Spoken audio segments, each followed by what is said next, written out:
We had Edgar Casey, and they're all refuting because they're all the crushed in thinkers. Not the loose thinkers that blended ideas, like Mackenzie King was a spiritualist. And everything here is oppression. I mean, you're running down Mackenzie King. Mackenzie King was a very spiritual man. Bob was a police officer, Toronto Metro Forces. You might not like this. Is it racism? So you go define how racism is. I don't think it's racism. It says you come into Canada and you obey our laws and you obey our traditions. You want to be a Canadian, you friggin' be a Canadian and become assimilate. Assimilation was Mackenzie King. But you got freedom there. And you started ranting with Don Cherry. Donnie's a little right wing, but Donnie's a guy like me. He says it as it is. And what did you say? He said, Donnie said, and I thought a woman went to college, high school with me. Nah, she didn't go to high school with me, but she's younger. But she says, these girls, my daughters are all friggin' from Ontario. And how old are you? You bastards, shut up and quit asking me my age. I'll tell you something. She's good looking. I got 4 daughters. And I thought that guy there, she's saying stupid is rude. Really. Well, it rolls off the tongue pretty good. She says, they're all friggin' stupid. Well, I'm walking around, I'm looking at these girls. They're going to a shop and they're going for their scholastics. You know, they're shoving scholastic information right up their rectum now. Books. My friend, he was a drummer in a rock and roll band. And I said, what's the little Annie, your daughter, going to school with? Tons of books and a computer and all sorts of crap. And there's just shoving it right in there. So my buddy started learning in the University of Toronto. He wanted to study linguistics. Yeah? And he said it's an ism. An ism. It's not through thinking. So the control you're talking about, you've got so confused, is this scholastic program. I think Jane Jacobs wrote about it quite well. A great thinker and a journalist. Rachel Carson, journalist, right? But they could figure things out. What's her name in the United States? She wrote Diet for a Small Planet. A writer. These are intelligent women. She's still going, but you might say she's senile, your Mother Jones. She's one of the most intelligent women I've ever met. My very intelligent, right up to 19. The day he died, he had clarity. So you sort of blanket everything in psychology right now. That's the problem with psychology. Blanket it to one principle. I think a revolutionary thinker is somebody like Dr. Gabor Mate. Very interesting. Because he's come through hardships in Hungary. That's made him a little different than Jorgen Peterson. I've studied Marxism, I've studied Engels, I've studied all that. I have a different view than Jorgen Peterson on what he talks about. I'm going to tell you something. 1940s. My cousin's mother gave birth to a young man in Toronto. And he was very intelligent, but he was growing up alone. He was a little strange. But was he stupid? He had the highest scores in mathematics in Toronto in the 1950s. 60s? No, 40s. His father was killed in Dieppe. A lot of men were killed there. He was like Les Paul. Les Paul's mother was a communist. Okay? She was an American communist back then. So what I'm thinking here is diversity of the mind, not programmed in the mind. So what he became? He had the de Havilland arrow. The Avro arrow.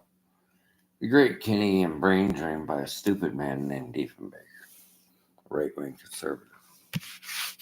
And he didn't make sense. He said that we had problems. Things were drastically changing in the Cold War. So they came up with interballistic missiles, so we got rid of the Avro arrow. I got talking about this to an old man. He said that technology was definitively advanced. It was a foundation. So for security purposes, we decided to scrap every inch of it. Because Khrushchev, they launched Sputnik. Remember that? And that meant they could launch interballistics. New game, plane, change. So here's a little history lesson. He split. It was the Canadian brain drain. But I think they were very diversified. And they went down to the United States and became friggin' NASA. So Kennedy was putting a man on the moon and he wanted to beat Russia. It was another type of war. John F. K. But then McCarthyism came in there. Joseph McCarthy, after Kennedy was murdered in Houston. I remember that day. I watched it on TV, the funeral. Jacqueline Kennedy. I thought she was a beautiful woman. Her children at the coffin of John F. K. He was shot in the head. Yeah, there's a lot of stories on the FBI and CIA trying to figure that out. There's a connection with Marilyn Monroe, Norma Jean. And she played a film in Niagara Falls called Niagara Falls. It's an incredible film. Watch Marilyn Monroe. So look at all the history here. Norma Jean, Rudy. And Elton John wrote Candle in the Wind. Goodbye, Norma Jean. It's just a candle in the wind. But on the day that Lady Diana, which was a complete shift in the royal monarchy, Diana was posing nude in Playboy. Did you know that? Her father was a bit of a porno boy, and he had Playboy magazines. And she says, I don't want to sure, you're not doing shit. Holy cow, there's Lady Diana in there to start nude before she married Charles. I started taking some courses from England, and she was an earth angel. She was an earth angel. She changed the hearts of Britain. She changed Britain with her kind acts. She was an earth angel. She was facing repression of Queen Elizabeth. She was just so fixed. So was Charles, very fixed. But I've seen the movie, and Elizabeth's going along, and she sees this beautiful elk, and they're hunting it. And all of a sudden, her consciousness is changing. Because this young woman, it was the candle in the wind that changed the royal family overnight. The people of Britain demanded you have a funeral for a princess. And Elton John, he says, what are you going to have with this man? He's a gay man coming in here playing this music, Charles said. They're pomp and circumstance. Well, he played that song beautifully, and I think Britain had its mourning. Now, the boys were raised, and I think they were raised a little different. You got Harry, and look at all the friggin' overthinking, bloody frickin' media attacking Megan, and everybody's attacking everybody. I don't know what's true and what's not. McLuhan came out, and I can remember that. The media is the message. Okay? I want you to do some research before you shoot your mouths off. Let's talk about media now. It's practically all fiction. And it's run by energy companies and sectors and BlackRock and garbage. There's a lot of fiction there. Jordan Peterson's 12 Principles of Life, 12 Meanings of Life, or whatever. I started listening. I was studying psychology of a different method. And I was always counterintuitive because I'm a counterculture man that thinks I don't like that. It doesn't resonate. So I was learning spiritual discernment. She says it, bang, because I learned NLP, not neurolinguistics. Listen to this story. Psychologist says we have to make meaning. And okay, I'm listening. All right, now meaning. Everything makes meaning. There's no meaning to anything. That's when we find that there's no meaning, we get scared. She says it's divine security. So we're creating a fake reality of safety. I've died. I had a near death. I tried suicide like Nick Drake. I was a highly sensitive and empathic man. I took an overdose of drugs because I wanted to die. They were killing me on drugs. I was like Nick Drake trying to figure out this friggin' crazy collective. And it was getting toxic and toxic and toxic. Well, they're pretty strong drugs. I'll take the whole friggin' bottle. And I did. I woke up the next day. I don't know if I died. I don't know if I died. And I was having experiences of going to a higher realm of consciousness. And I started wondering, what the hell is life? I had experiences as a child. I'm part Aboriginal Australian. And I'm living out in the country all alone because my mother is working 24/7. My brother's into some weird stuff. He's into ancient cultures. We started getting into real mysticism. We were reading Urantia. It was a book on Reverend. Churches were so conformist. And I was defending women's rights in the 70s. And then I was listening to this masturbationist rock. And I hear it now. And it's sort of like an ideology of bullshit. You know, and I'm going to tell you guys, choke it if you're going out on a date before you rape her. And you get drunk or stoned, choke your chicken. Maybe you won't be so on the gick. Energy loss, energy everything. All this ideology. I don't do it much. I'm older, and women are turning me off. I met a young woman. And now it's going to a different thing. We're a lot alike. We're a lot alike.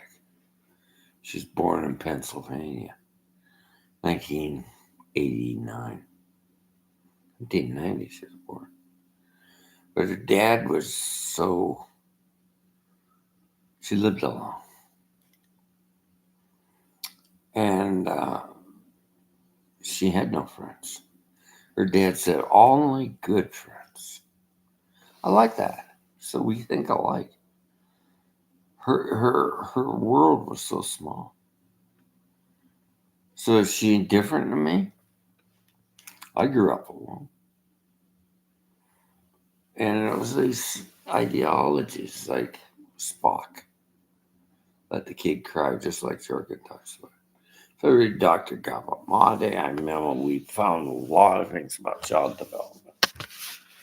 And we found that when they left babies in rooms in Russia, or, the adoption things, and they weren't getting touched, nurtured, they weren't developing. So he's talking about let the little bastard die, cry. I'm hearing some idiot doctors out here still following those old models of Spock. There's no progress there. It's just a box school, box lunch. And I remember he said, man, it's all an accolade bunch of garbage. And Jane Jacobs said it too.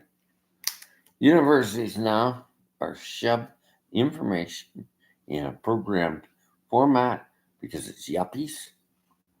They had to get jobs after Nixon cracked the system with paper money and inflation going up and up and up. So what did the yuppies do? They went out and went to university. I didn't get that. My dad died.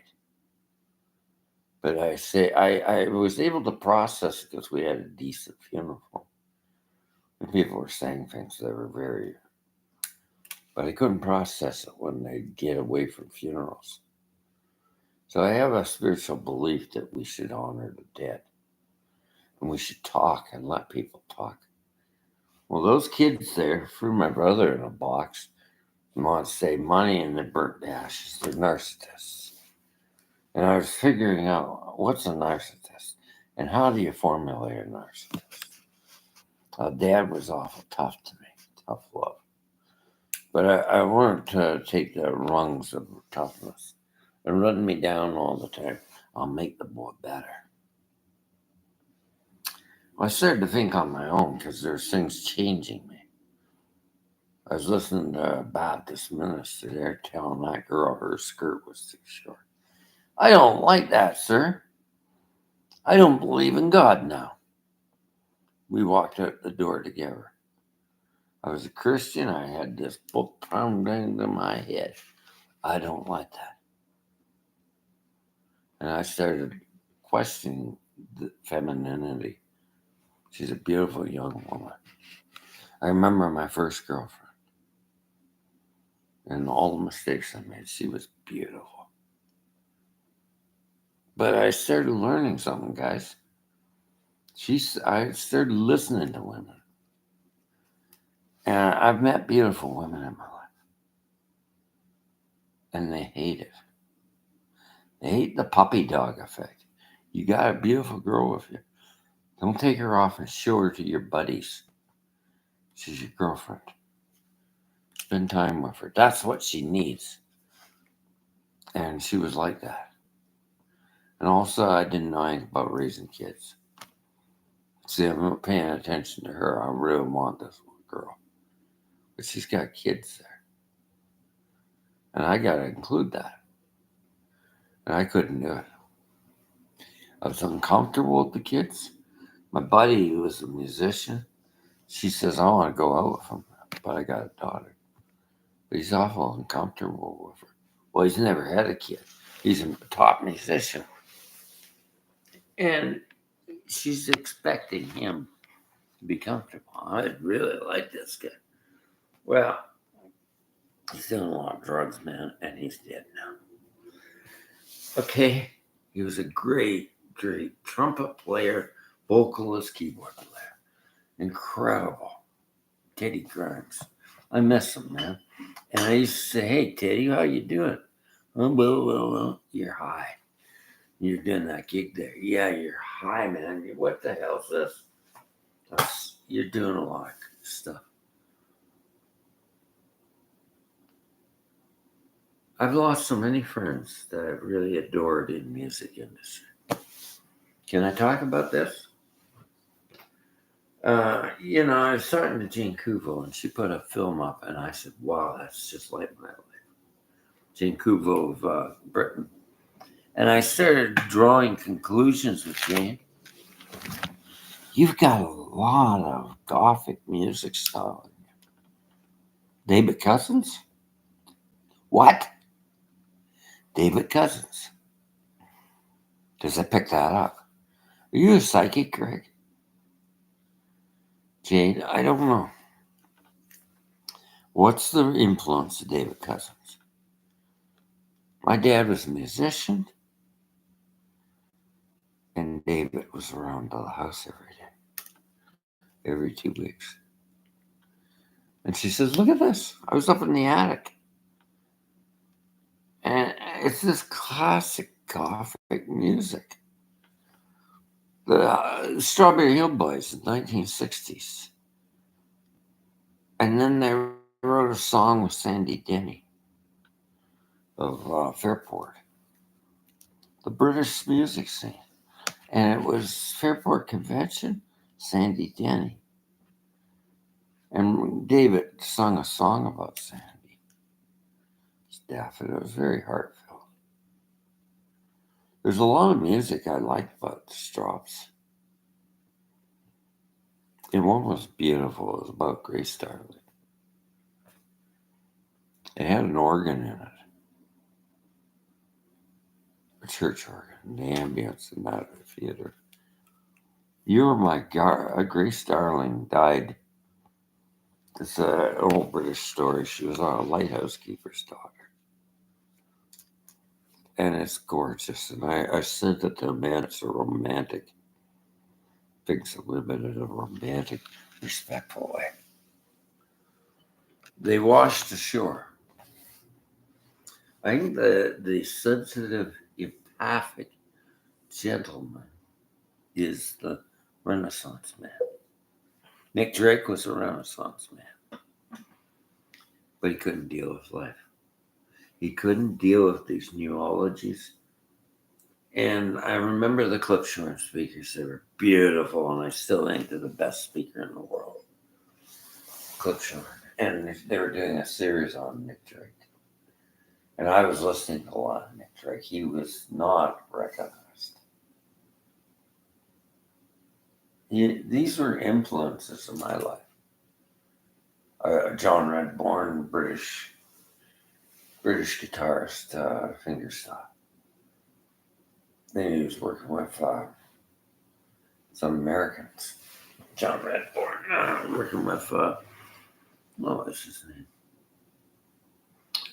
And, they're all formulating acoustic fingerstyle. Look at my fingers, very long. Nick had very long fingers too. And I have guitar players say, how can you play those? Well, you're playing Lightning Hawkins and you're doing a double stop on up the fret. How can you do that? God gave me big fingers. Am I bragging?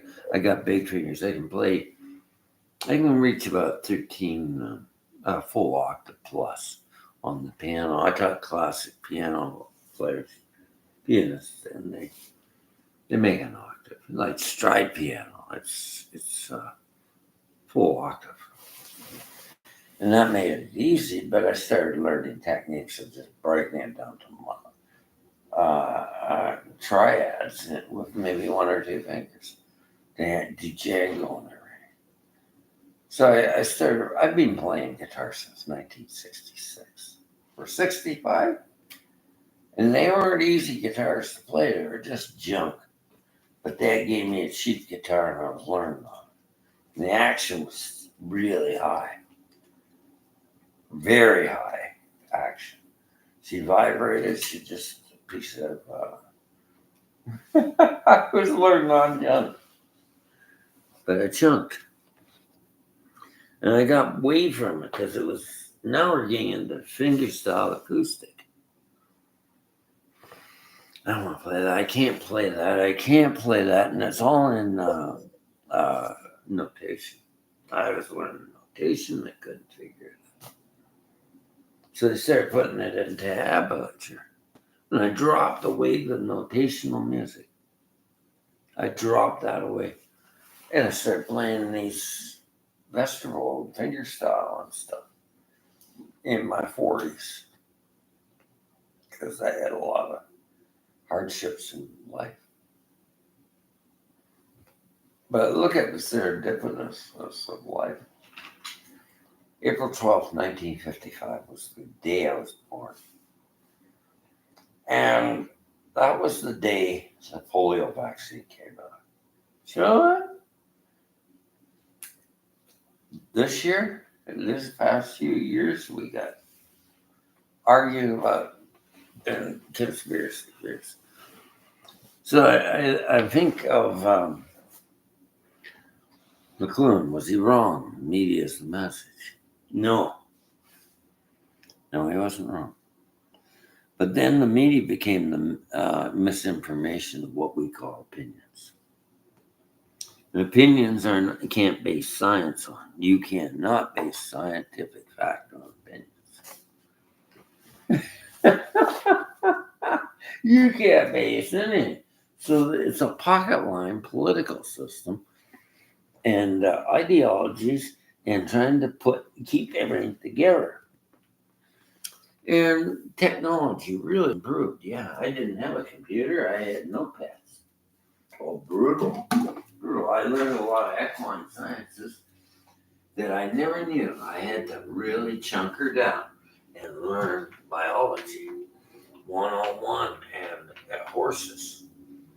Horses are like people in a way, but it wasn't working. None of that garbage worked. None of it worked. Because there was externalities there. I read books like, I was reading a lot.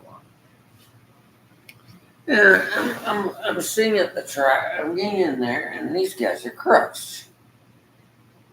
I mean, the veterinarian's a crook. They're all crooks. What's a crook? It'll wear off before urine barn. That's why we drug test urine barn. They're just looking for chemical changes in horses. But they weren't looking for steroids. But they came out with that, and that was Lance Armstrong. And I just realized Lance was writing his way out of doping. He wrote a book on it. And I read it really in detail, and I started getting really, really believing in Lance Armstrong. Great U.S. Postal Team athlete. But he was writing his way out of some corruption. Look at this. Lance is saying in this book, really, my wife just had a baby. International drug testing coming around. 6:30 in the morning. My wife's got a baby here. Drug testing. Never do that. Intervals because they had to find out. And this guy I'm on his side. What a poor man. You know how they can convince you to defend themselves writing their way out of a friggin' piece of fiction? Or a new story. So I read the whole friggin' book. Oh, poor Lance. All the crap he's going through with the drug testing. And then they decided to remove his Tour de France medal.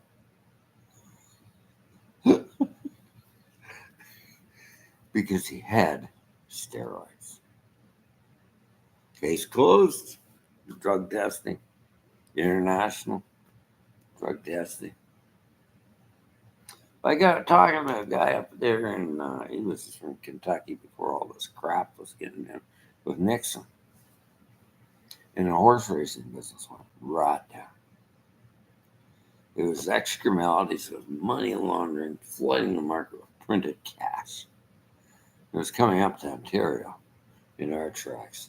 It closed down a lot of tracks, drugging and everything. I told a bunch of girls in the equestrian businesses. They're open-minded. Girls are open-minded because you guys are putting them out there. Some girls are not so stupid as you. And I don't think this young woman is very stupid. She's very intelligent. Because she's been living alone. And she's been learning. And she's got a computer degree or everything. I don't know that stuff. I love her in a way. But she's very different in Pennsylvania. And her father died, and she's alone. So I'm reading everything she's saying. We're having I met her online. I don't usually date women online. There's so many scammers and so many porn girls. Yeah, and they got kinkiness. Some girls, they are kinky. They show me pieces of their body, and I think it's a horse's eye. No, that's something else. And that's what sort of sexuality young women are having now. And they're just on living online and flirting. They're not interested in relationships. They are not interested in relationships. They're interested in female masturbation. Okay? Solo sex. And they're masturbating and talking dirty to some of these women. Yeah, they're crazy. So what have we done with women? We've flooded them with mass amounts of rubbish, a program. So you're attacking every woman on that. I'd say you guys are rubbish overthinking. Woke. What a bunch of crap. It's a hip hop term, eh? Woke. And Pierre Paulup's using it a lot. So is Peterson, the woke rookie. Rookie. You know, I'm getting a lot of young women on my side laughing at jokes I'm making about the Lobster King and everything. Because they're starting to really, they didn't want to say anything. But you guys are getting so stupid. No frapping. What the hell are you talking about? You ever see Adam Sandler in something about Susan? Watch that film. Please watch it. She finds this must be hair gel, but it's semen. And he released some, he choked his chicken, man. And I remember I used to pick up guys in the 80s in the taxi. I had to crap, shower, jerk off, and shave, and go out and meet girls. It's nice, calm, and settle back. But you're saying they're losing their chi. I'm a Reiki master. I know energy disperses. And it's listening to the nonsense that's getting me down. She's right. Solitude. But you got some generalization that you got to be around with the douchebags. I'll tell you, I don't like society. Am I antisocial? No, I'm anti-ego. Okay, because that's the problem with mankind, human ego. And I'm listening to all these stories people tell me, young people. It's a dog eat dog capitalistic world. Well, that's the problem with the world right now. It's all capitalism, all greed, and all dualities of everything. Trying to figure out everything, and you're listening to lies. Canadian economy is at $1.1 trillion debt. And it's probably worse because of this housing market. Now I have enough compassion. I got this apartment here, but I don't like it here, and I'm gonna have to do something about it. I got them suing because they're narcissists, and they decided they could take money on me. And I was very weak as a young man. Let me tell you, I was a softie. I wanted to be kind, like Dad was. But Dad had two triggers. He was in World War One. He never let people run around. So I'm getting back to boundaries. They're saying lawsuit. We'll see you in November. Bring it on. You could sue me. I got no money because you drain me down, but I can build money because I've been going back to school online. And I'm caring about the world right now. So I was wondering, how am I going to affect it? Oh, I'm going to start learning a bit. So you psychologists on here say these life coaches aren't psychologists. Are they certified internationally? I'm a certified Reiki Grandmaster. I'm a certified horse therapy, so I do craniosacral, but I haven't had any horses to get through studying. I'm going to get some business going.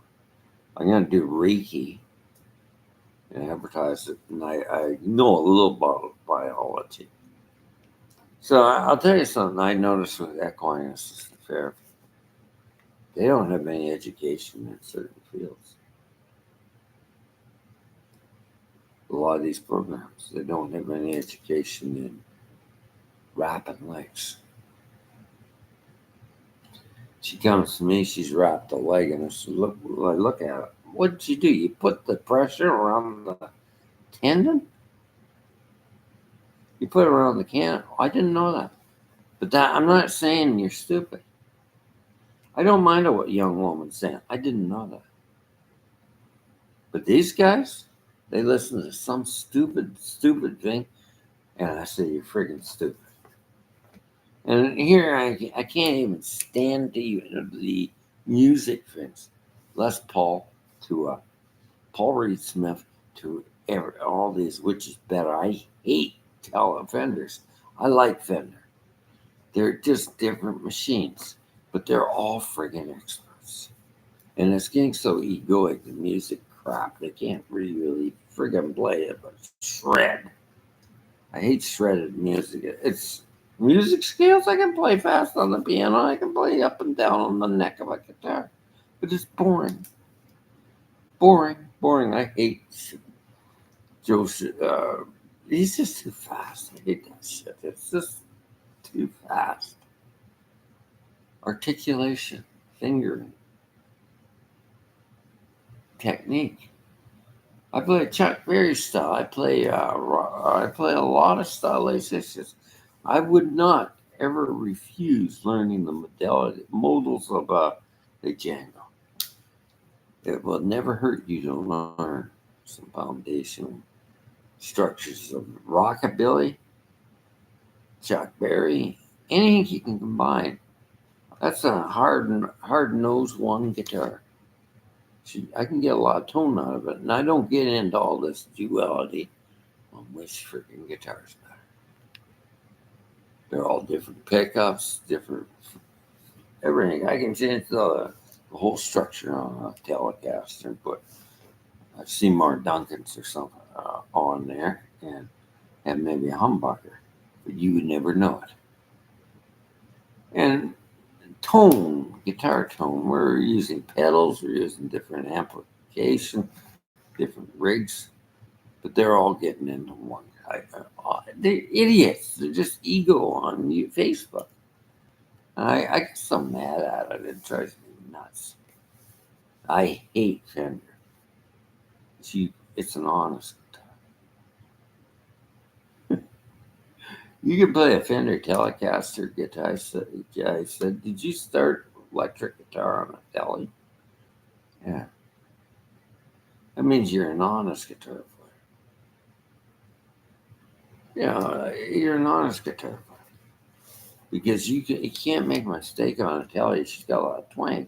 So this is their attitude of knowledge. They're pompous. Pompous circumstance, little humble pie. But there's no humble pie. The whole world's on ego and narcissism and judgments and blame, and it's getting so toxic. Facebook, YouTube, garbage. Some of the stuff's good, but it got filtered through the haystack of crap. And talking about fracking, flapping, oh God, Adam Sandler. If you're a young guy, you're going to have a lot of testosterone, okay? Let's talk some biology, kids. You're not a perfect. You're listening to ideology because you can't get your head together. Because you're being programmed to think all the time. I taught older men that are businessmen in their 70s. And they're still working because the friggin' market's so built up. And I can talk to them. They make sense to me. They're boomers. No, they're older than me. But, they make sense. And it would do you a little bit of humble pie. Listen to an older businessman and shut up. you know, you come on there and you've got women figured out. Holy Lord, you will never figure out no woman. Every woman is different. She's completely different. Her sexuality, her feelings, her emotions are different in every girl. And you know how to place them in bed. It's a skill of learning that they're all different. And she's got some romantic ideas. She likes her hips touched. She likes her spine touched. She says it's tantalizing to be touched there. Some women don't like that. Some women do. Is their book of life a book of friggin' life? I don't think so.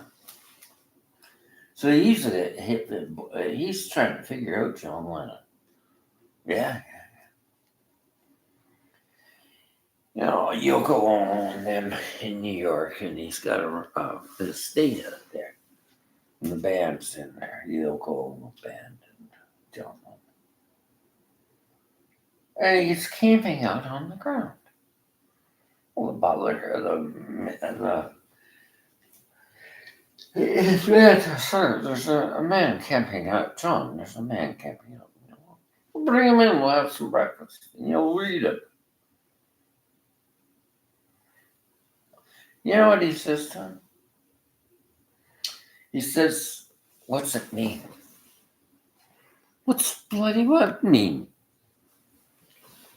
What if I told you nothing? See, this is the whole meaning of everything. Meaning. The absolute. There's no absolute. Japanese Zen.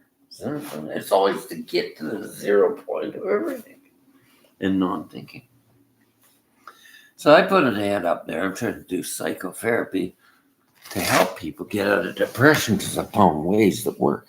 And I've helped a few people get off drugs by just simple little weed tricks. Because everybody's different. I don't think I could put a blanket thing out there. And I told him to write a gratitude list. He was a young guy out in Alberta. It worked. It was what he needed. I didn't know what I was saying. Yeah, I said, Joseph, I just read that gratitude would make your depression go away. Make you happy.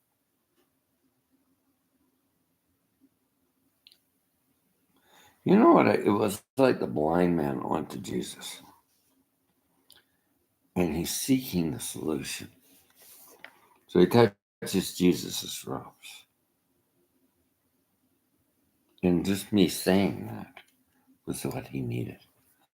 And I don't know, I said it was serendipitous, like Jung, the answer that he needed. And he was very open-minded. I don't like this depression. It's so horrible. And Joseph went and wrote gratitude for a couple of weeks. He was living in halfway houses in Calgary. He had a major depression breakdown. He was about 30. He was a soft young man. Probably like Nick Drake, very confused about the world and why these girls over here crying. Oh God, I gotta help the world. He was an empathic guy, young man. And Joseph wrote me when I was up in Edmonton area. I thought by Wackatow Street in the midwinter. She's cold up there. She's northern Alberta. And I get this text. Hey, Greg. I'm not in a halfway house. I'm working. And I'm living happy. It worked. I don't take any dandy depressants. I don't rely on nothing. Except maybe a pad and paper. And I started writing gratitude. So the book was a neurological study on this. Rewiring Your Brain for Happiness. I read it while I was in hospital. I had a heart condition because I was ejected by the family of narcissism. So I came back here and I was so friggin' angry, I'm going to get them. I still got a little bit of that simpa of anger. But now I'm just standing up for myself. They've been doing this for a long time. Is it revenge? And I was reading Oracle decks, don't get into revenge. It's boomerang effect, and the boomerang will hit you in the head. Well, I was standing up for myself. And I got lost on my hands because I won't sign off. I'm going to contest the will, but I couldn't get a lawyer. I'm disempowered because this place is all on the take. Okay? And it's going under. Ontario's going under. I'm out in Edmonton and Alberta. And I'm looking at Albertan ways and Ontario ways. Ontario's the privileged land of little muffins. They don't work, they just want privilege. They're living on Instagram, the girls are all screwed up. There's not too many intelligent girls that you might meet one. And she's putting headphones on and not listening to other girls. That's Ontario. She is friggin' crazy. Mom there, she says they're all nuts. I'm 40 and every friggin' girl out there's nuts. Oh, hell yeah, they're Gen Z junkies listening to eating crickets. And they're muffins and you go around here. I don't eat bread. It's gluten free. It's dangerous. I feel better with no bread. So you eat the chemical compound of that crap there and it tastes like hell. And it's expensive. So go gluten free. Alberta's wheatland and everybody eats bread, man. And everybody works at jobs and they work hard. They make money, but they work hard. A hard day's work. He used to work on a combine crew up there in Alberta, getting wheat and hay and grass, everything. He likes his job. He's not sitting there bitching about everything and saying, I'm privileged. He's not a friggin' privileged man. He says, sir, I like that because he's got some respect. He's got Western ways. This one, these are muffins, and I tell you, they're stupid.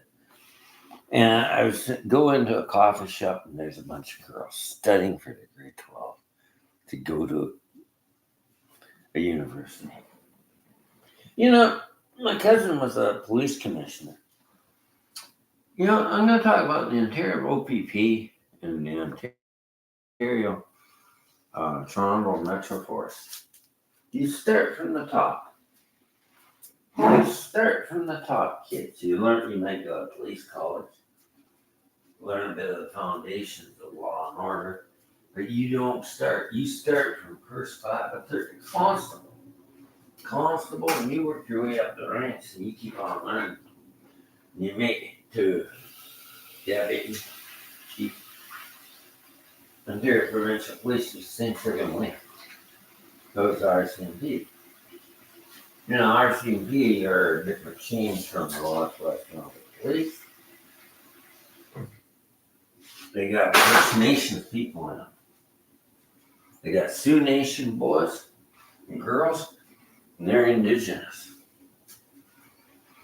Before, they were killing. They left Ontario under Mackenzie King and the right-wing swingers to fight Louis Riel. So get your act together and quit talking so stupid. They killed the Métis people. They were torturing them. They left Collingwood, Ontario in the 1800s. They took a ship across up to Superior. Left them on stagecoaches and wagons. And they traveled up and they captured Louis Riel.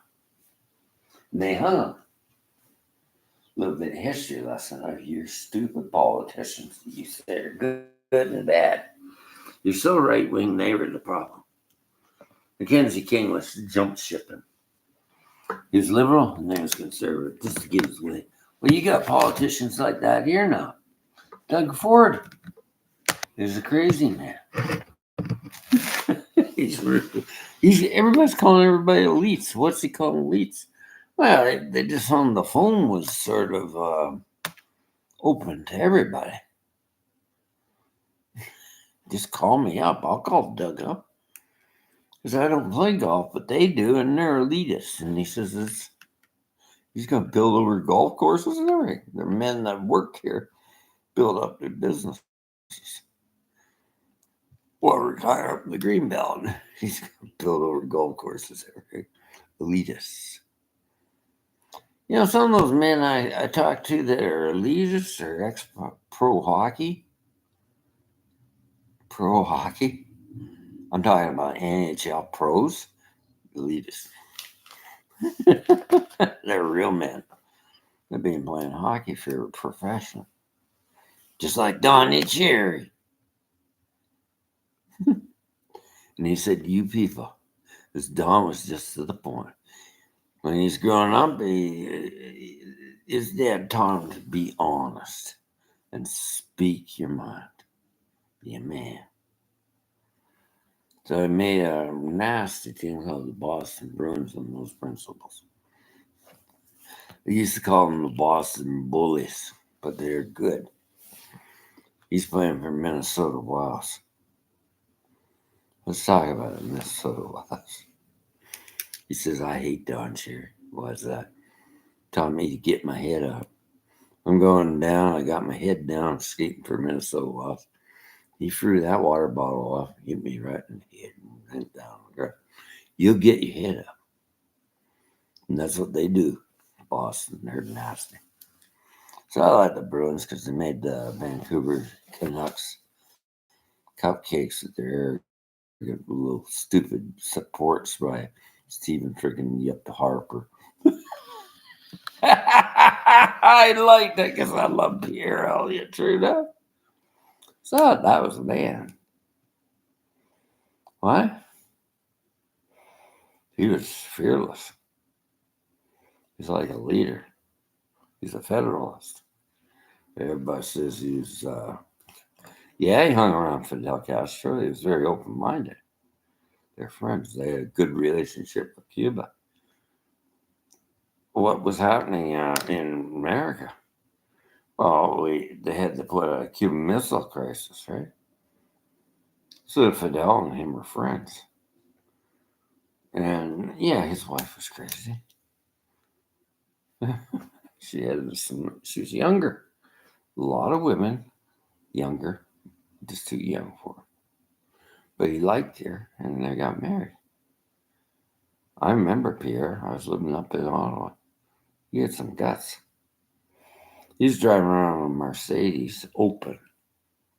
It's a man.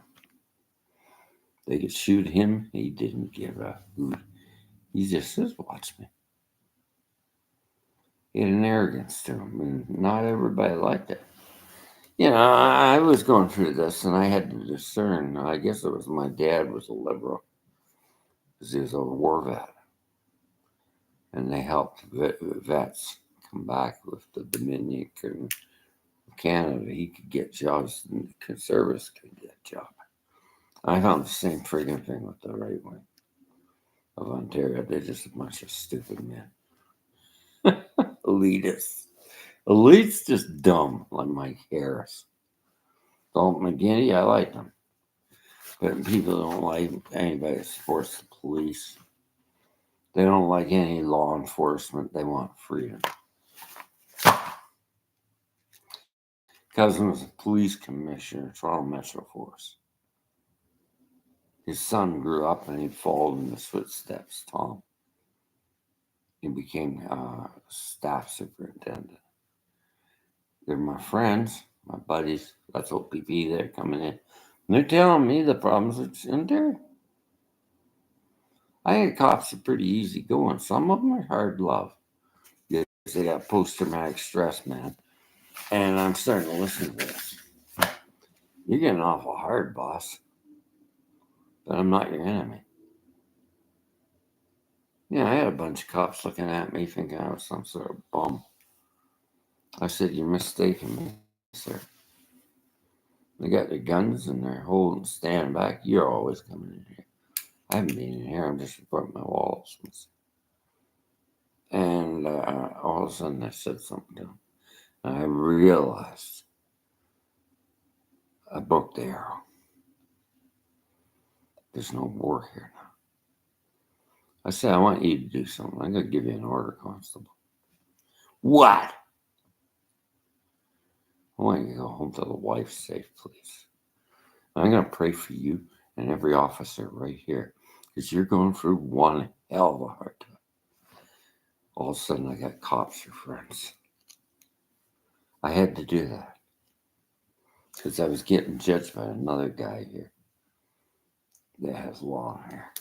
I'm a musician. I got thrown out of a bar and I couldn't believe it. "You can't come in here. You look like a bum." And I'm sitting there, and he's the head of the Ontario Jazz and Blues Association. "You're a musician. I'll talk to that idiot." Yeah, he's a little bit of a jerk. I wouldn't work for him because he wanted me to work in printing. He's all right for a while, but he got a little short, little sassy boy running everything. You know, I got sick of this area. They get into boards and elitism and all this crap and trying to make a community build, but they can't build because they're meanies. I was learning with Ian Miller up there in Ottawa how to design drum courses. I built event courses, and I started realizing is sport about the court? Is golf about the game? A golf? What are you playing against? So I learned sports psychology. And I have to talk to golfers here. "Guys, listen." We're sitting in the bar. Bunch of gentlemen of the golf elites. "What are you playing? Are you playing the course? Or are you playing those other golfers in the tournament?" Course, of course. That's it. So I devised a jump course that the equestrian has to go over and walk it and learn that that's their competition. It's not beating the other riders. It is in a way. You got a time clock to narrow it down. But you're not focused on those other riders. Sports psychology 101. Now, I'm a big man of understanding, though I don't play sports. I watch sports and I talk to sportsmen, golfers, hockey players, professionals, football players, rugby players. Because this is a man's sport and they're trying to get ahead in business. What are you paying attention?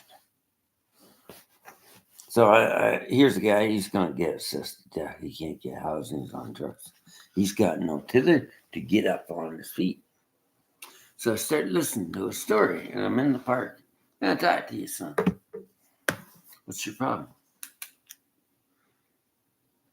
I like baseball. Baseball? But I'm 39. I can't play baseball. Remember Walter Gretzky?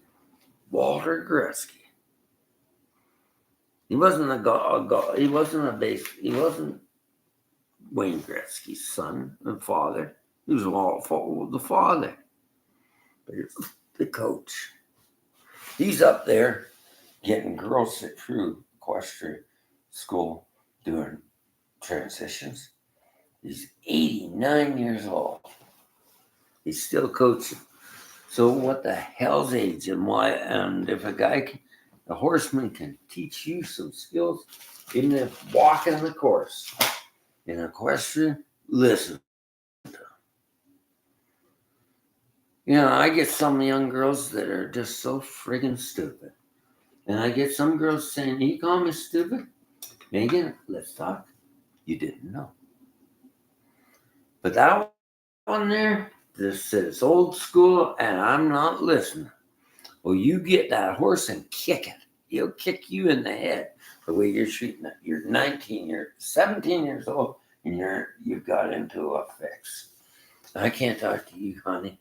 You can go and fall off that horse, and that mare will kick you right in the friggin' head. Someday you might come back to me. But I'm getting into the tough love stuff because I'm tired of these little muffins that know everything. Nobody knows everything. And it's zero again. We're back to zero. But you telling me I'm old school. What the hell? You're listening to a bunch of libertarded Jones running down older people. And that's where you're getting all this rubbish. You're all programmed. Programmed again. I've had a lot of shifts in the music industry of seeing great musicians dead. I said, well, he comes to us and he says, "I want some money." Goes to the family and he says, "I want money for the music project." You're taking drugs. What they found out, he was taking LSD, tripping out, man. He's went over the rainbow. They're all dead. So what I learned, music and talent's great, but if you can't cope with the freaking craziness of the world, take some time off. Go on a synopsis, learn to meditate, don't take drugs. And if you have to flap, just don't get into ideologies. I'm a spiritualist, I understand Kundalini energy. I'm a great Reiki Grand Master and also a Kundalini Master. I don't think you're all friggin' crazy, but you are. You listen to ideologies. And you're talking about energy and distortions. Well, sometimes that energy gets stuck in the higher chakras. You know what I mean? Higher chakras. And it's about the time of a transition. And they're scheduling this thing on getting higher chakra blockages. How do you get that energy down? Masturbation. You bring down the energy and have a sexual sperm relationship. You're in the higher chakra. Sex is part of that energy. But we don't know it all. So there's Sufis and gurus and everything telling you crap. You're supposed to now, in this new age, be your and try it. But don't get friggin' attached to it. And that's what I'm saying. Attachments, cords, and ideologies. And you're thinking new age. I was getting these messages traveling. He's Hare Krishna. And the first message was this. He's a spiritual teacher. He's judging a girl at Salt Spring Island for playing piano. She's just playing piano. It's a street piano. She's pretty good. The ego of man. The ego of man. So I get back to the Zen with us, with the understanding there's one man judging a man, a woman. Ego. Ego. And that's what I said, ego. So the voice within is judging the ego. Have an ego death. Because I'll tell you, it was about the time Kamloops was discovered. And everybody got so freaking mad and self-righteous instead of reflecting what happened. And they judged them. That's Catholics. And we'll burn that church down in Nova Scotia. They did. It was Kamloops. So what were you into? Self-righteousness. The world of self-righteous beings. We are evolving, we're reducing and devolving. Kant, I think, therefore, I am the ego. The ego. So what's bipolar? Well, he went to Brazil, he's a Canadian. He wrote a book called Bipolar Awakening. And if you read that book, he was going through all these changes in different ways of self-help thinking. And he had this wham realization. He went way out there. He was peeing on the rug in a damn darn classy place, a hotel or something. That the police got him, drugged him up, put him down, and he was medicated and everything. But he started writing his journey, and he realized that it was the egoic death breaking down everything. Very interesting book. He was talking about psychiatrists that are doing things a little bit against Insurance Act policies, like holding a woman. Oh, that's sexual indiscretion. You can't even touch your client. Compassion. I've seen a lot of this. It's insurance liabilities of fear. Some people want a hug. So where do we go? We got to cross the line to what? Yeah, I saw a woman there. She gave her free will. She was a Buddhist nun. That woman was drinking. And she'd go into, she was a social worker, but she had a shaved head. She had Buddhist nun robes. I think it was meditating and praying, just mindfulness. It's Buddhist. That woman, allowed to be, came into her own. She said, I'm buying beer every day. The kids are starving, the girls. This is my last crap. Right? I think I'll go out and buy some food. That Buddhist nun didn't have any restrictions. Come here. Two sisters hugged. She needed that hug. Yeah, I was watching an equine assisted therapist once. You kissed me? I had to do something. Because you broke through. Like a warrior. I kissed you on the head. I get kissed up there with some drunken musician, young guys. Can I kiss you, bro? Not on the left. I'll kiss you up here. You're my Brahmin. Yeah. Yeah, I got kissed a few times up here because they're big guys. And, guys are growing bigger, tall boss. But I got to kiss you, bro. You played that gig there, man. That's sweet. That's a new word they're using. I come now solo. That's sweet, that harmonica section. Because I learned to feel things. Slow it down, listen to the part. He's singing a song, and he's trans. He's bisexual. I'm not bisexual, but he told me he's a musician, and he was singing a really nice song, and I listened to it, and he let me in, and I just put a nice little. That's sweet. That's a word that I've never used. He's cool, man. Good solo. And I started playing and backing up bands. You got your harps, bro? All of a sudden, I'm not a old man, I'm a young man. And then I hear these guys saying, hey man, what the hell is it with you, old boss? You know how to blow a harmonica. I haven't been playing harmonica long. But I remember Sonny Carey, Brown and McGee. I started listening to Little Walter. I kept on learning.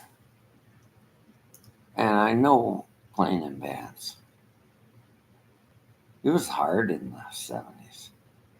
Because we were doing covers on Guess Who and stuff. And I really didn't like that. I didn't know where I was emerging with my music sound. I hated the Stones.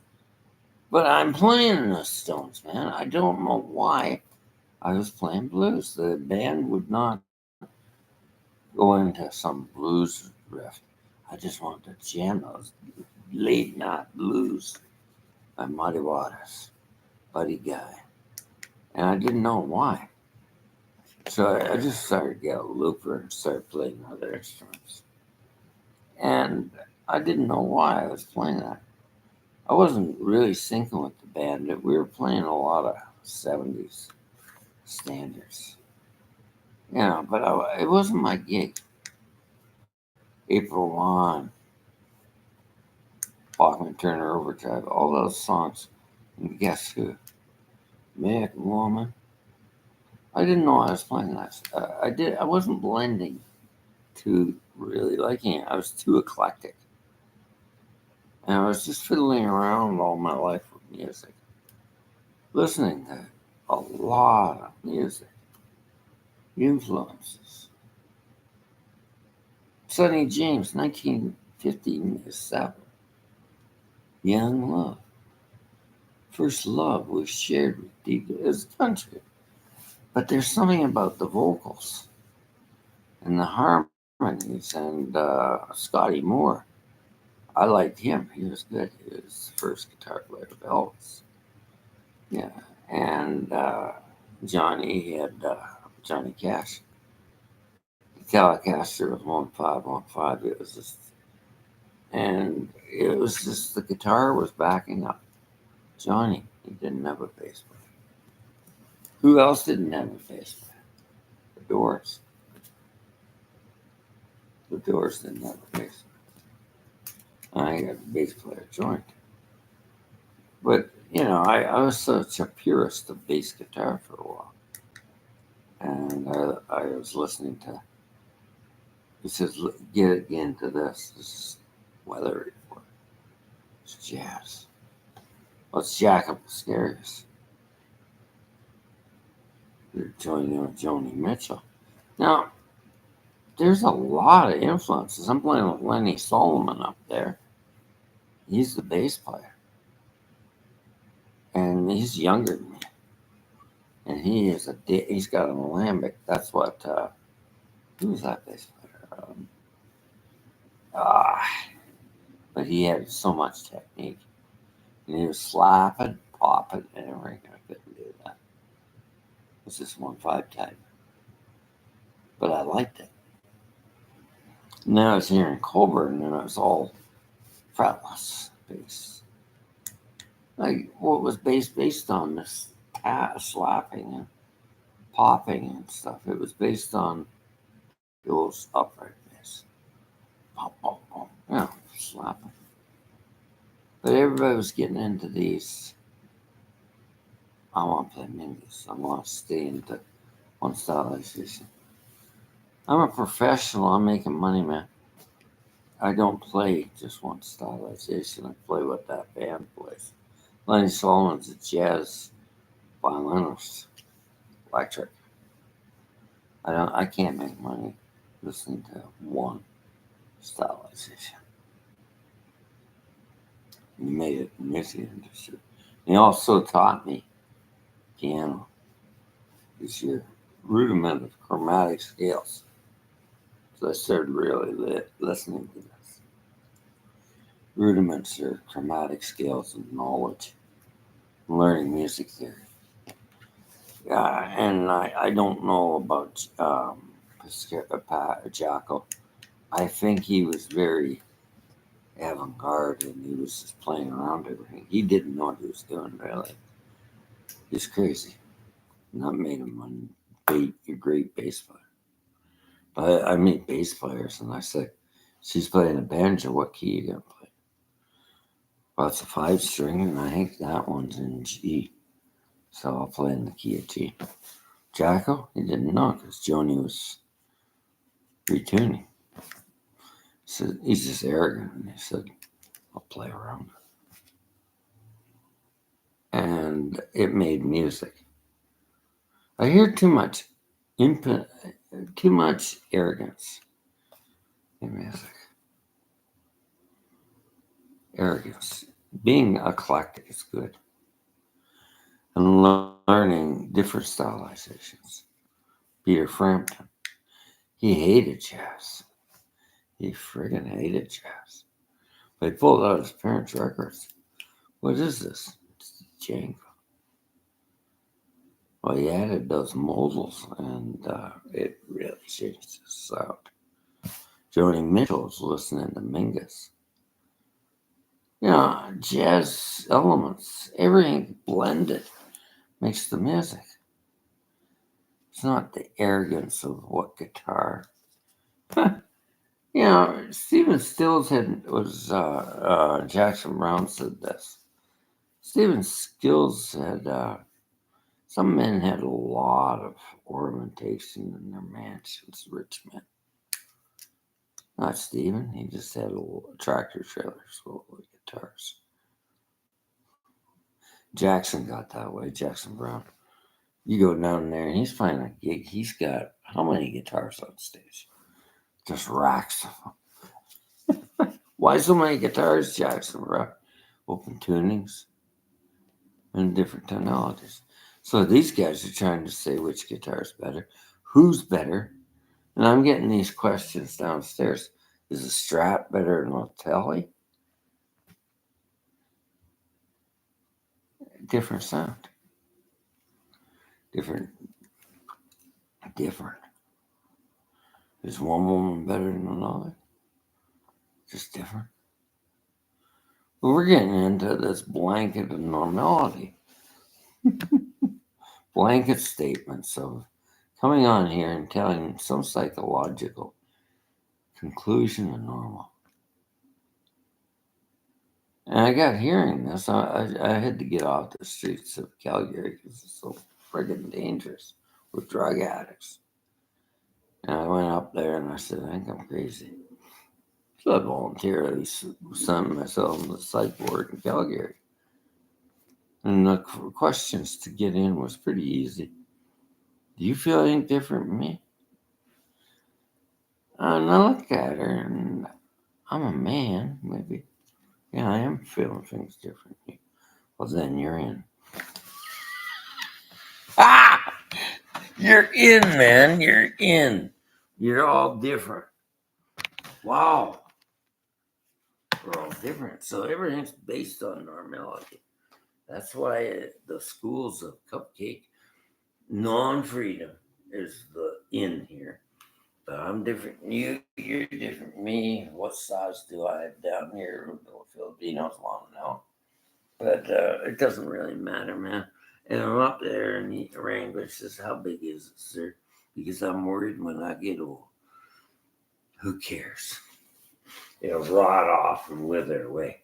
But it doesn't matter. It doesn't matter. Everybody's making meaning of everything. Because you've just been flooded for your generations with the meaning men. The meaningless of life. Hitchhiker's Guide to the Galaxy is an example of that.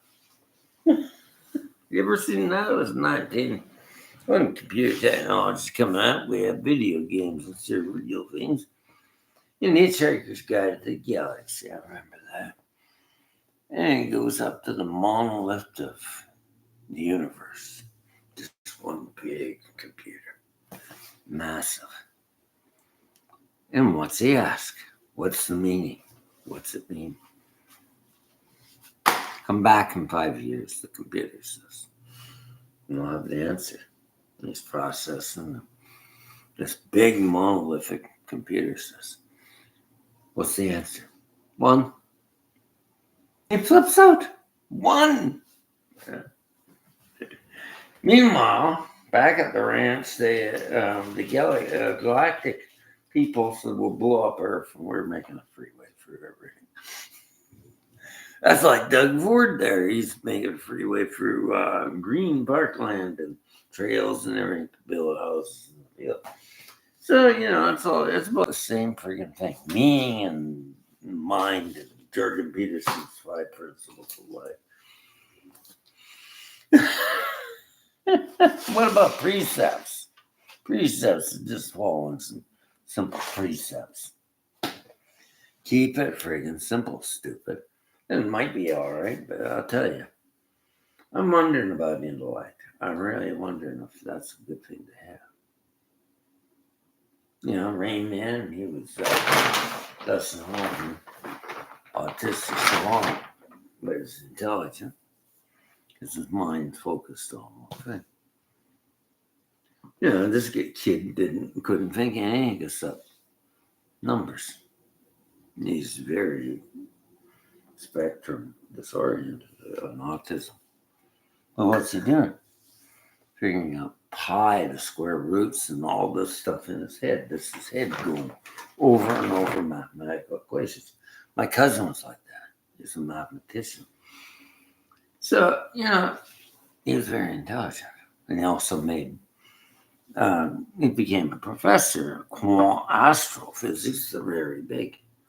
He went all over the world. So I'm more Craig Downer is an ecologist on wild horses. Holy crap, I started mentioning it to this girl. She knows this stuff.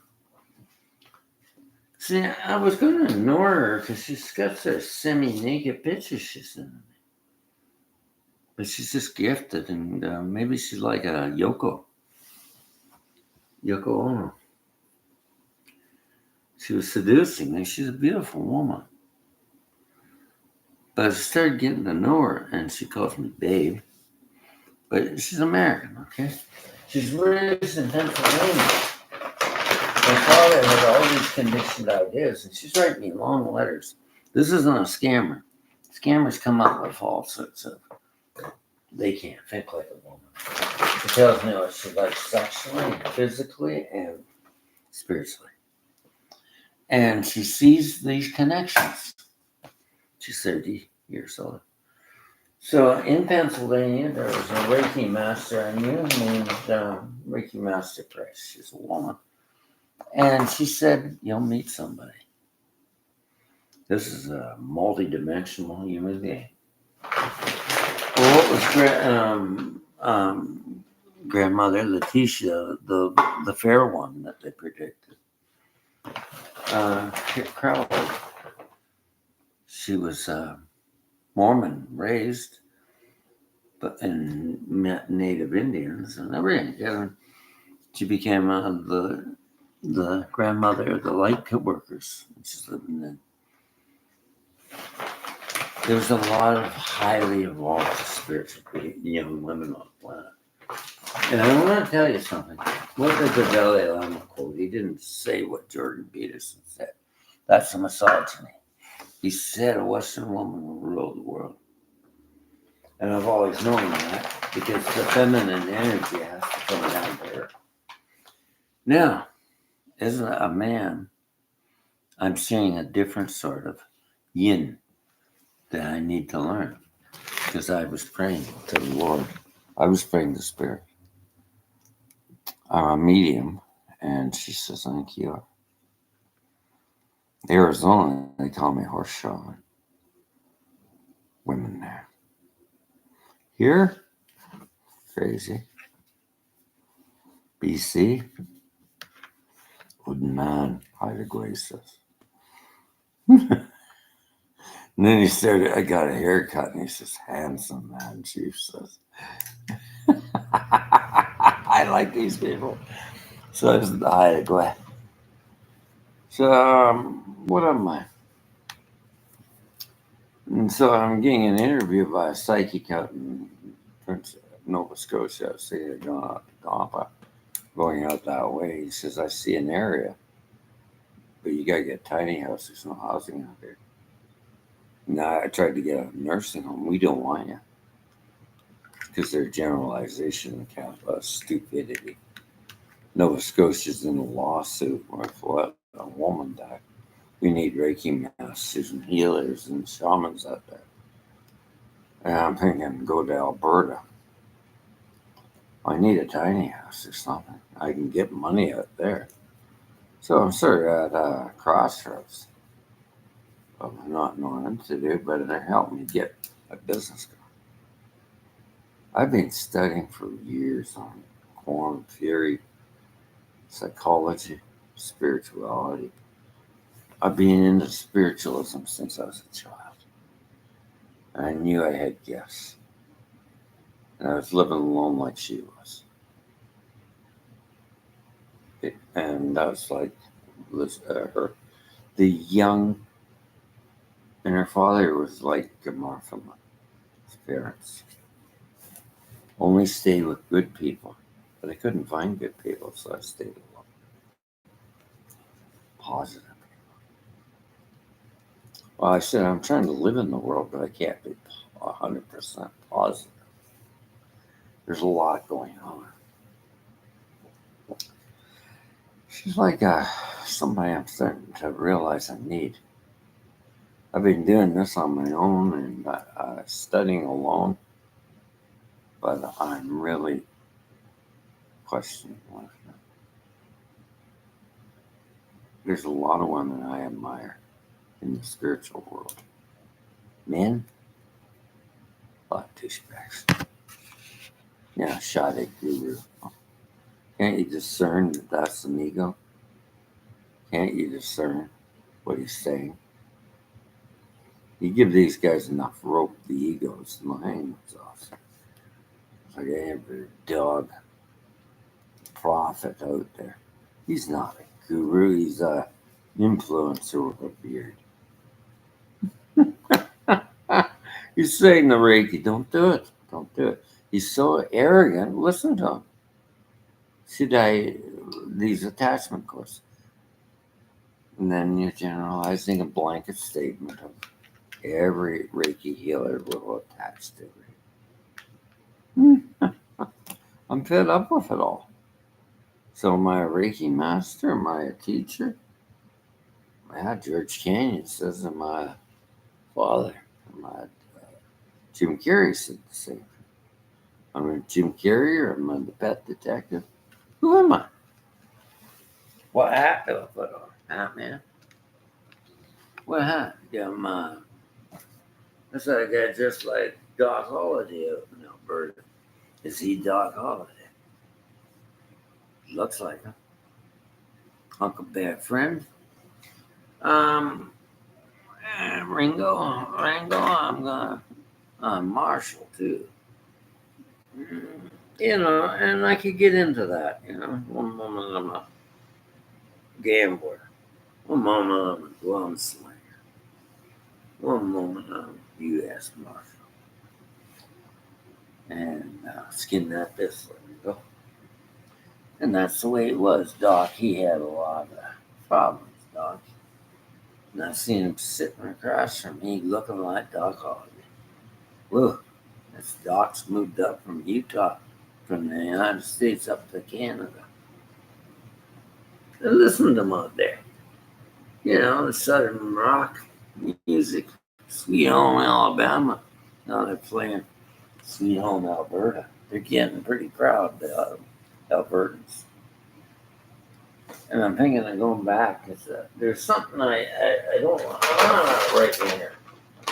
And I was looking at indigenous cultures not blending in with this idea of oil. And then I hear Jordan Peterson's got the solution for the First Nations. I got the solution for the First Nations. Self-governed people. Self-governed and learn your traditional ways back, like Dr. Kabamati said. The healers were always on the land for thousands of years. So self-govern and transmit the information like they blocked. It's from father to son, grandmother to granddaughter. Sisterhood of humanity. The human unity. And I'm in the park there and I'm looking at the symbol, the sign that's Ojibwe. What's it mean? And I'm meditating in the park. All the nature's there.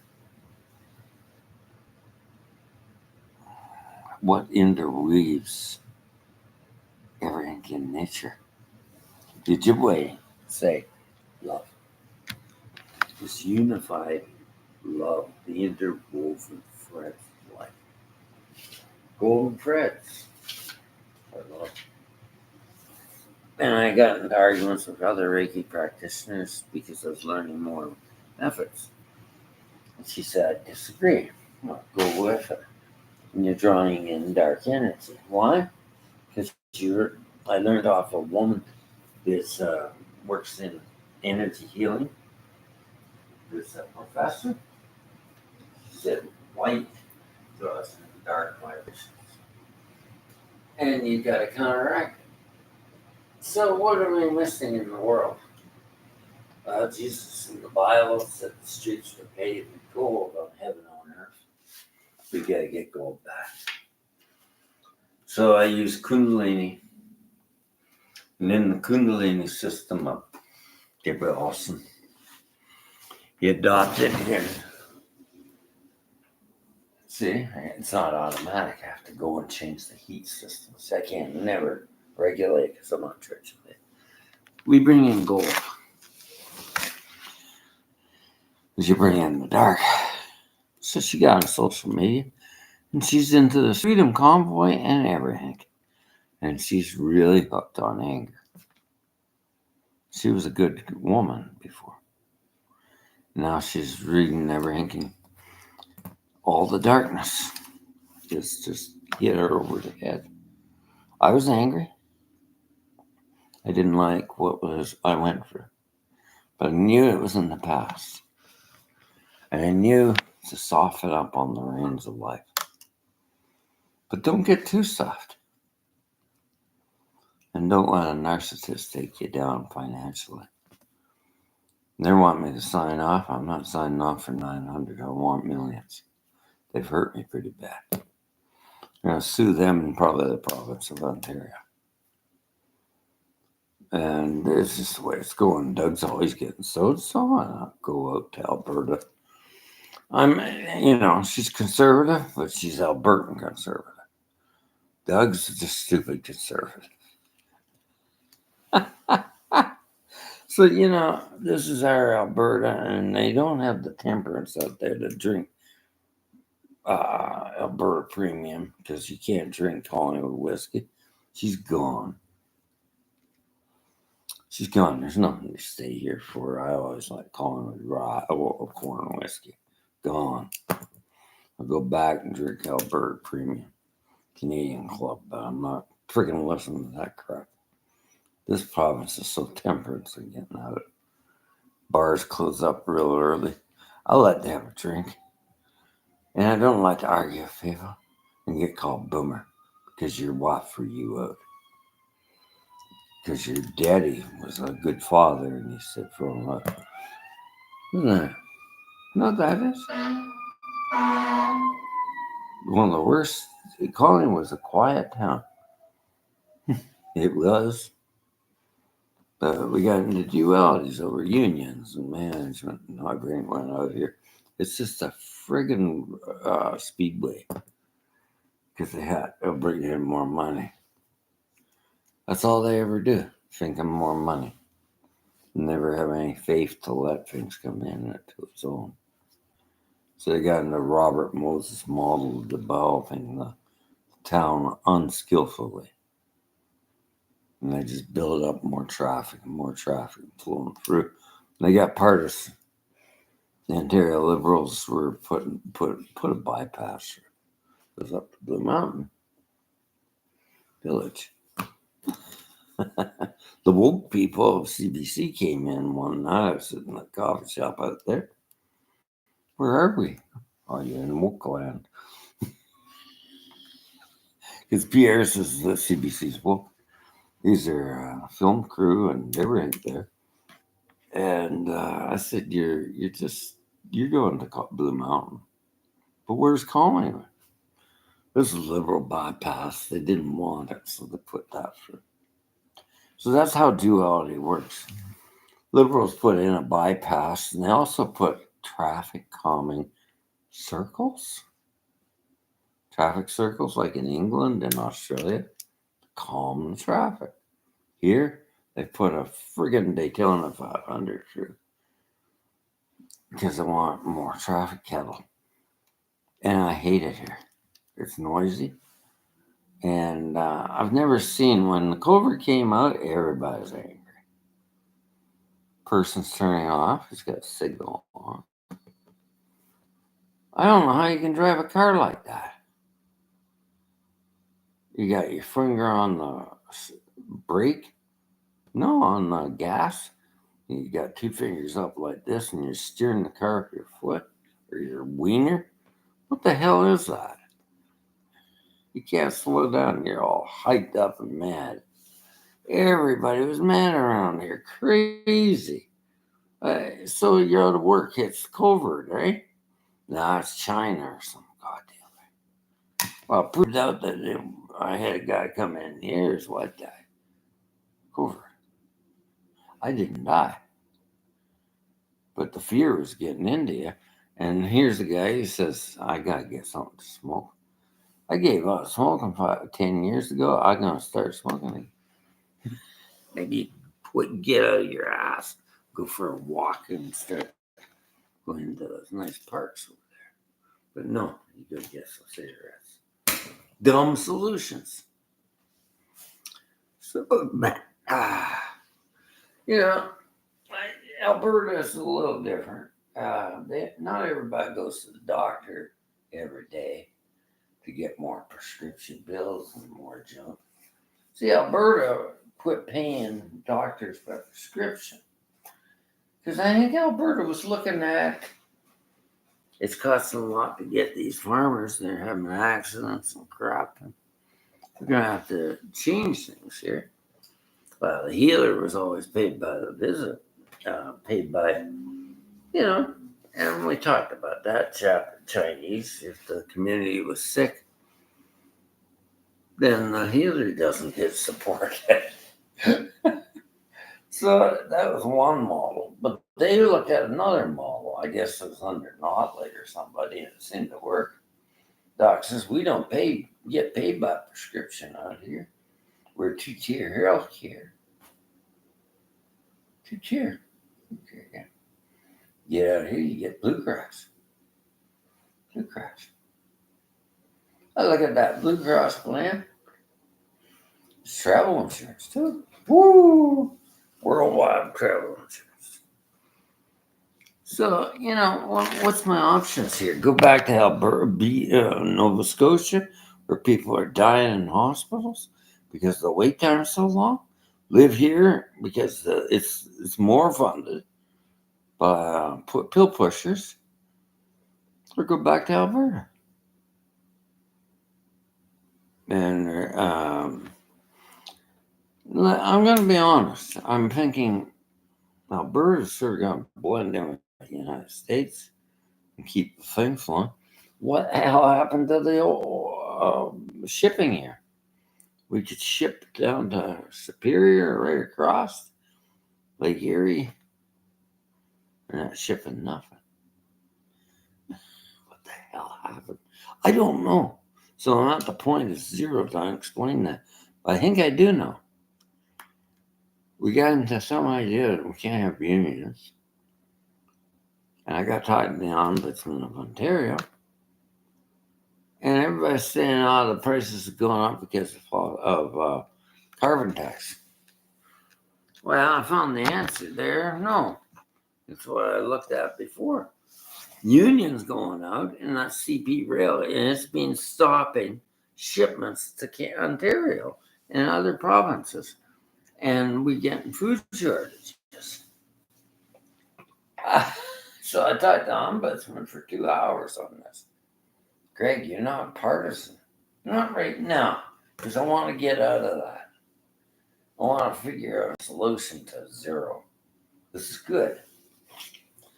And we got talking, and I said, look, GM went out in Oshawa because the unions. These places went out because the unions. Mediation's gone. And I thought about my marriage. I said, the lawyer, he says she agrees to go to a marriage counselor. Maybe he could come up to a mediation. No. Good. full, you've got a clear paper here, right? He says, you need a divorce, brother. That woman is crazy. And I'm not running her down. I loved her, but I couldn't live with her. She was the wrong woman. Carly out there in Alberta, she's married a new man. She says he's my foundation. Because he's incorporating her. And this is just like my girlfriend in Pennsylvania. We give her space. She's an artist. We give her space and she supports me in my emotional needs. I have a lot of emotional neediness. Sexual neediness? I didn't have it. It just went away out of so many friggin' scammers was turned off of sex. And I started transferring my sexual energy to piano and creativity. But I'm a man. And I'm starting to slow down and realize this woman's sexual needs are very much love-like. And she's been living isolated because of her father's ideology of just good people. So I'm listening to a thing that says, live in the world, but don't be worldly. So an artist and a musician, where are we being?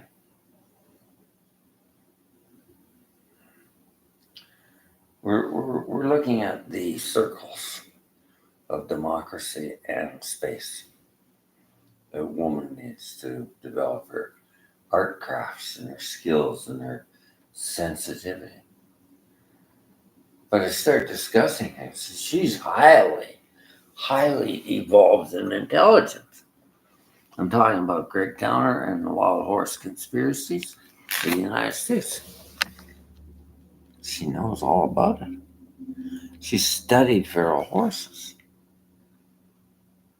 She gives me babe, but I started listening to her and she writes me every morning. And Reiki Master Price said to me, Greg, there's a woman for you. But she's very multidimensional. She's powerful. But she needs me, and I need her. She's my twin flame, I think. We make these contracts on Earth. I believe it. I think we make a contract up in spirit level. I'm working through all my traumas. I got ancestral trauma, generational trauma of being part Aboriginal and part Irish in Australia. And I've worked through it.